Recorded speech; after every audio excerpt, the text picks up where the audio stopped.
எங்கள் வீட்டு தென்னை மரத்துலேருந்து கீழே விழுந்து உயிருக்கு போராடி கொண்டிருந்த இந்த அணிலை என்னுடைய மகன் எடுத்து வளர்க்க ஆரம்பிச்சிட்டார்.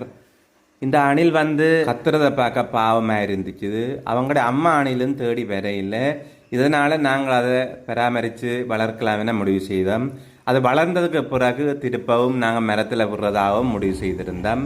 அப்போ இந்த அணிலை நாங்கள் வளர்க்க தொடங்கினதுல இருந்து அதை வளர்க்க தொடங்களை கண்டா உடனே சத்தம் பொழுது நன்றாக சத்தம் போட்டு அந்த பாலை குடிச்சிருந்துச்சு.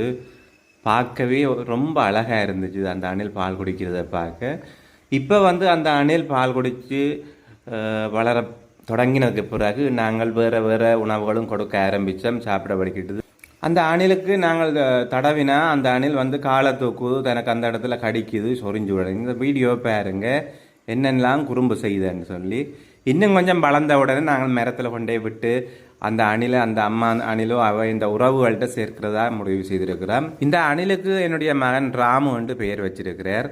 ராமு என்று நாங்கள் கூப்பிட்ட உடனேயே இருக்கிற இடத்துலேருந்து தலியை நிமித்தி இருக்கா பார்க்கும். இந்த அணில் வந்து இப்போ எங்களே தன்னுடைய சொந்தமாகவே நினைச்சிடுச்சு. இந்த வீடியோ உங்களுக்கு பிடிச்சிருந்தா லைக் பண்ணுங்கள், ஷேர் பண்ணுங்கள், சப்ஸ்கிரைப் பண்ணுங்கள். நன்றி, வணக்கம்.